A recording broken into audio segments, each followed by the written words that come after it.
think I should put the dark glasses back on, Pete? No. I don't know. No, people want to see your eyes, Jeremy. Yeah, I think eyes are important. You learn a Window lot to from the people. soul, don't they say? The windows to the soul. Yeah, yeah. The birds cheeping out the garage door. Just nice. beautiful. Yeah. Hi everybody, welcome to the garage. I'm Jeremy Cordeaux. Peter Clayton's behind the camera. Welcome to the Court of Public Opinion. And I did find that John Lewis ad we played for you yesterday, the Telstra ad for Christmas, which I think is very sweet. Now, I don't know whether that was artificial intelligence or just clever blue screening or, you know, special effects or whatever it was. But I think a lovely ad. But this one, John Lewis is famous, and I'm quite sure Telstra is trying to be famous for the same thing as having a lovely Christmas ad every year on which they spend a lot of money and don't overtly promote their product. It's just a tradition, I suppose. But we'll run that at the end of today's show. It's about the bear and the hare. The bear and the hare. Those demonstrators in London, don't know if you saw it, hundreds of thousands of people, they estimate 300,000, demonstrated against the war in Gaza. Well, I would demonstrate against war, period. But there's more to this than meets the eye. You see, there are, of course, just under 4 million Muslims in Britain. This war, of course, has got nothing to do with Britain. Unfortunately, when I say unfortunately, I mean colonialism had an upside and a downside. The downside for Britain was that because of British history, a lot of people had the right to come at the end of colonisation to Great Britain.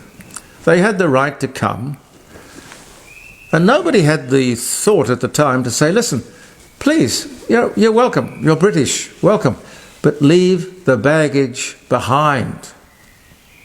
Leave the hate and the prejudice behind. I find all of this very sad. I've spoken to people, English people or people who've known England for many, many years, who say that they've gone back and they just couldn't recognise it. Couldn't recognise it.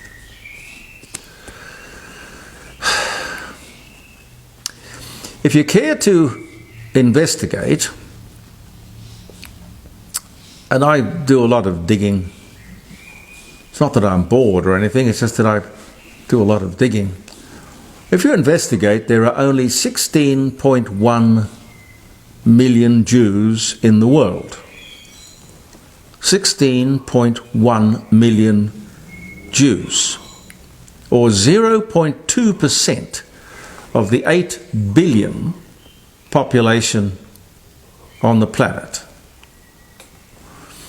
And in 2020, that's the latest figure I could find, there were 1.9, just under 2 billion Muslims.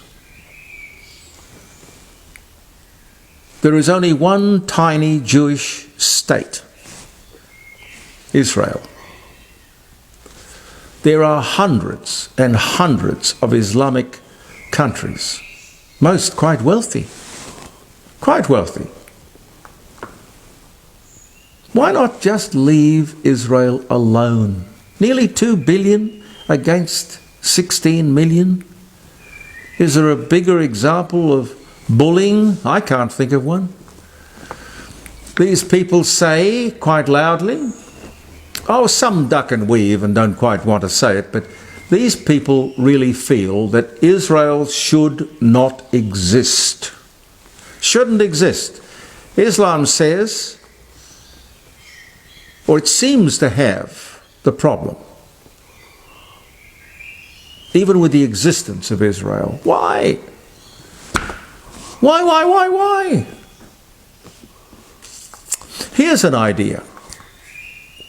In Singapore, a city-state that I really admire, they have banned the flying of and the carrying of any foreign flag. Flags, you see, are rallying points. People use flags in a I don't know, you could say a patriotic sense or context, a disruptive sense, a rallying sense.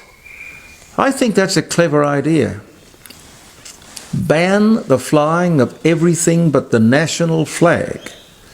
And in our case, of course, it's the Australian flag. It's not the Aboriginal flag, and it is not the Torres Strait Islander flag.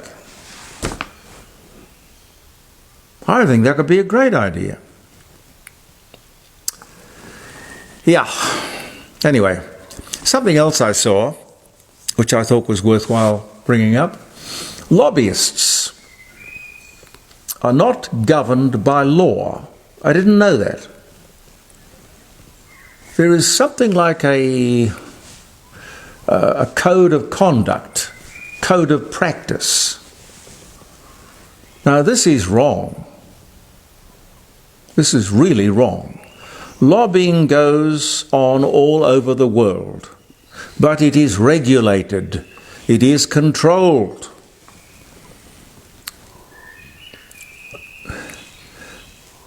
Let's just look at these other countries and take the best controls they have, bring them back here, debate them, and install the ones that are most applicable here to the benefit of our country. And indeed, of course, our politicians, who really must get sick of lobbyists.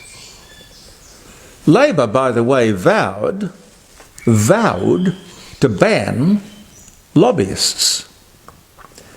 I can't count the number of Labor and to a lesser extent Liberal, but nevertheless the Labor's side of things is certainly stronger in the lobbying department. The number of Labor apparatchiks who go into the lobbying business is quite incredible. Anyway, the Labor Party promised to do away with lobbyists. They never did. This is grubby, if not corrupt. Because you don't know, people are calling up favours and you don't know who knows who and what's behind it all and what are they saying behind that closed door and what's the quid pro quo. No, look, it's not good. It's sort of part of life, but regulate it. Make sure you know what's going on. Transparency, sunlight. Speaking of Labor, we know that Anthony Albanese is a high flyer, but I had no idea how high. He's been to the moon. He has been to the moon. Since becoming Prime Minister, he has travelled 384,400 kilometres, the equivalent to travelling to the moon. Pity he didn't stay there. No, it wasn't straight up. He took the scenic route, Airbus Albo. Well, that doesn't really do him justice. No. Health authorities here have been sounding a warning. I mentioned it to you yesterday. Let me talk about it briefly again. 500,000 kids vaping every day. This is a result of that government stuff-up. As a measure or remedy to help people quit smoking, vapes should only have been available on prescription. But somebody forgot to dot that I and cross that T. Can we rectify that? Or is the horse out of the barn? I wonder what the advertising science... Pete, have you ever noticed these ads for fast food, particularly at dinner time? Yes. What's the science behind that? Well, they get me sucked in. Yeah, but I'm imagining people have had their meal and the edge has been taken off one's hunger. So what's the point of advertising fast food outlets at 6 to 7:30? Well, that's prime true. time. That's true. Silly. Yeah, well, I think it's silly anyway. And it's the most expensive time of the day to advertise, of course. And the other thing I was wondering about was Black Friday. These Black Friday. Well, what is Black Friday? Do you know, Pete? No idea. Black Friday. It's coming up, and people are talking about it. And people say that it is even better for the retailers than Boxing Day sales. But why would you associate Black Friday with a bargain? Don't know. You won't find a bargain here. Well, I don't mean here. The wellness industry. The wellness industry. It's big. You know, it is worth $3 trillion.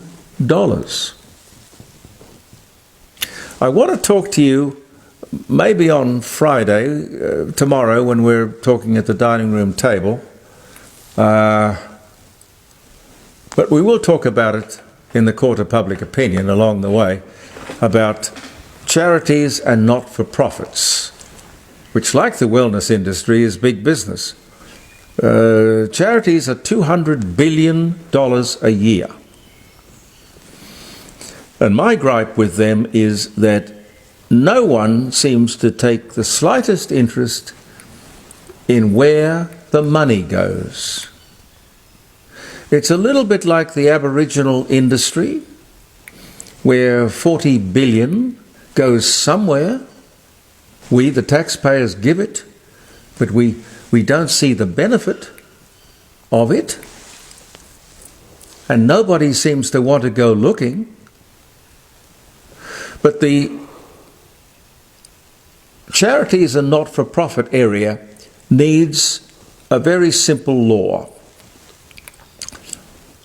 which simply says, before I pull out my wallet and put $5 on the tray or whatever, or buy the ticket, or the law simply says that that charity collector must tell me how much of the dollar I give goes to the cause for which it is collected. Is that so hard? Well, yes, it is. If not 1 cent goes to the cause for which it is being collected. And do you know the other funny thing? I was talking to Sarah Dane around the table last Friday. She didn't know this. South Australian member of the Upper House. She didn't know this. There is no law that says that a charity has to give 1 single cent that it collects to the cause for which it is collecting. And can I find a single politician or person who is saying, well, that's wrong, we've got to fix that? Anyway, back to wellness, just quickly, if I have time, Pete. Yeah. Wellness, the wellness industry, $3 trillion a year, full of, I think, trickery and fraud and crystals and mumbo-jumbo, a place more for the gullible, if you ask me. Most of it really is kind of a rip-off. And then, of course, there's the $5 to $6 billion supplement business. That's every year we buy things. I mean, I think we probably have the most prestigious, valuable we in the world. Vitamins and minerals. You see, we all want to be able to just take a pill and make it good, make it better. And that's true. Now, if I could reach down here and get my dates, because I just dropped them, I'm sorry. Come on. Come on, come on, come on. Yep, there we go. Happy birthday or happy wedding anniversary if it's a day of celebration. Cliff Richard recorded Bachelor Boy. On this day, in 1962, good song. He's still a good singer, and he's still a bachelor. He's still a bachelor. I like him. He used to come on my program regularly. One of the most charming, big-name entertainers you could find in the world. Delightful man.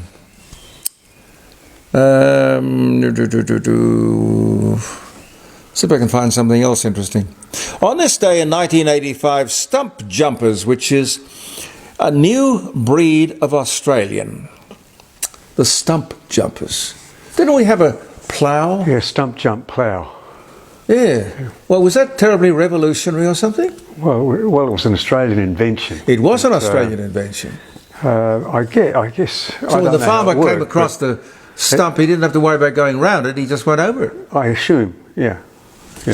Ah.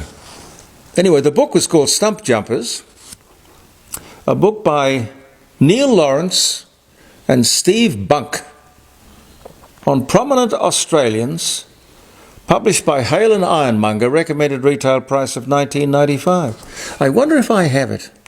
They'd have probably sent me a review copy of it back in 1985. Sounds interesting, doesn't it? Stump jumpers. Yep. Arthur Askey died, 82 years of age. Comedian, born in Liverpool. 1982 he died. Oh, Martin Van Aren died. He was only 13 months old. I remember him. 1984 was the year, and this was the day he died. I remember her mother rang me at 5DN, and they were trying desperately to raise money to take Martin to America to get him a liver transplant. And we did all sorts of things. I had a restaurant at the time, and we threw that open, and we ran fundraisers, and I talked to the health minister, John, I can't think of his name, and we were trying all sorts of things. And eventually somebody from the Royal Adelaide Hospital rang and said, well, you know, instead of raising money to send Martin to America, why don't you raise money to establish a liver transplant unit here in Adelaide, because there isn't one in Australia, and we could do it. And I remember I went back to the minister, and when I asked the doctor how much it would cost, he said about $200,000, which is what we were trying to raise to send Martin off to America.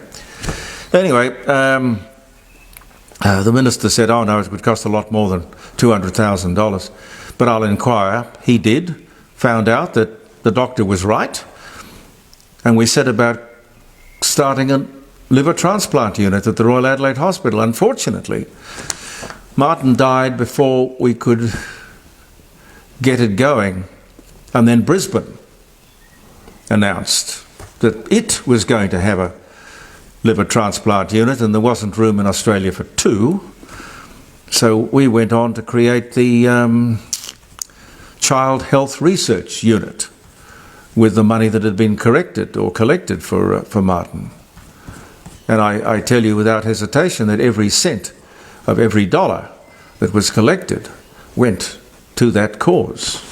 No administration, no leased Mercedes and BMWs, you know? Anyway, that was just a little side thing, sad side thing. Qantas was founded as the Queensland and Northern Territory Aerial Service, with headquarters at Winton, Queensland. Paid up capital of £6,032. The oldest airline in the British-speaking world. I think KLM is perhaps the oldest one in the world. But happy birthday, Qantas. Happy birthday. Clark Gable was born in... Clark Gable died in 1960. He won the Academy Award in 1934 for his role in It Happened One Night. I don't know the movie. 1960. I would have thought he would have won it for Gone with the Wind. Anyway. Queenie Ashton, great radio actress, was born in 1903. Oklahoma became the 45th state of the United States of America in 1907. Oh, and the ANZ Bank announced a profit, $175 million for the year. This year it was about 7.2 billion, I think. To the time, which was in 1981, the biggest ever profit of an Australian bank. Yet all those other banks, you know, there's the NAB and the Westpac, and there's the ANZ, and all the shares are around $24 a share. And it's only the Commonwealth Bank that has shares that oscillate between about $95 and $110 a share. I don't know what that tells you. Oh, and Slim Dusty recorded his first song. I don't know what it was. 1946. Wasn't Pub with No Beer. But It wasn't Old Shep, was it? oh no, well it could have been, I suppose. But that was Elvis Presley. I thought it was Elvis Presley. Yeah. I don't know. 1946 is going way, way back. Kept singing all the way to the end. The great Slim Dusty. Anyway, I'll leave you with those dates, and we'll throw to this lovely John Lewis Christmas commercial about the hare and the bear.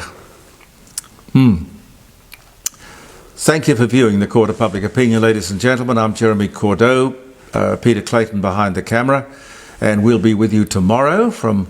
I've got nothing planned. It's been one of those strange weeks. Something will come to mind, or you can tune in just to see how much egg I have on my face. I don't know, but we'll be there at the dining room table, 9 o'clock until 12, live streaming, jeremycordeaux.com. Believe in yourself, and goodbye for now.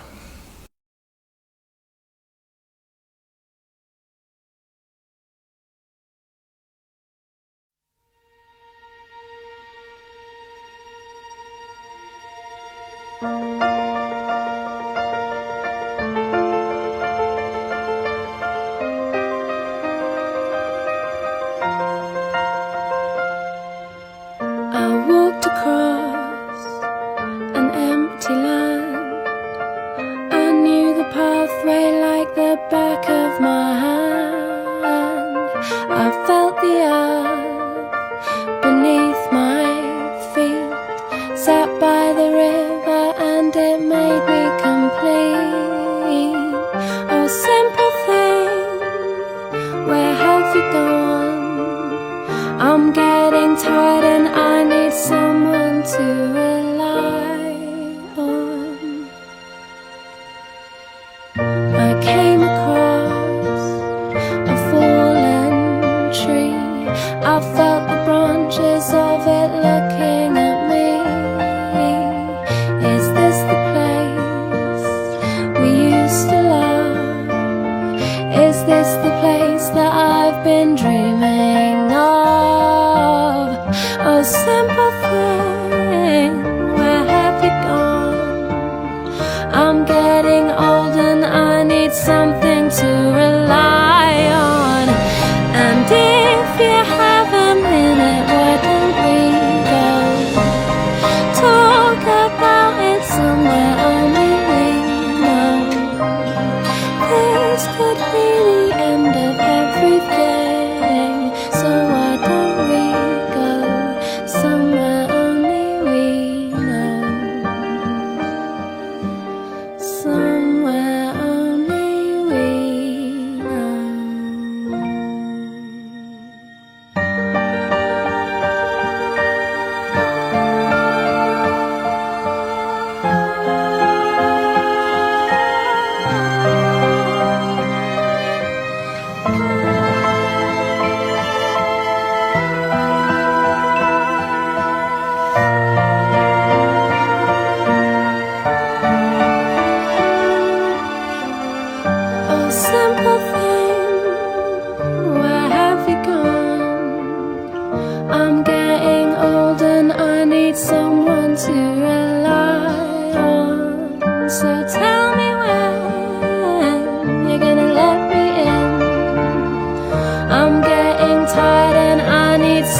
where to begin.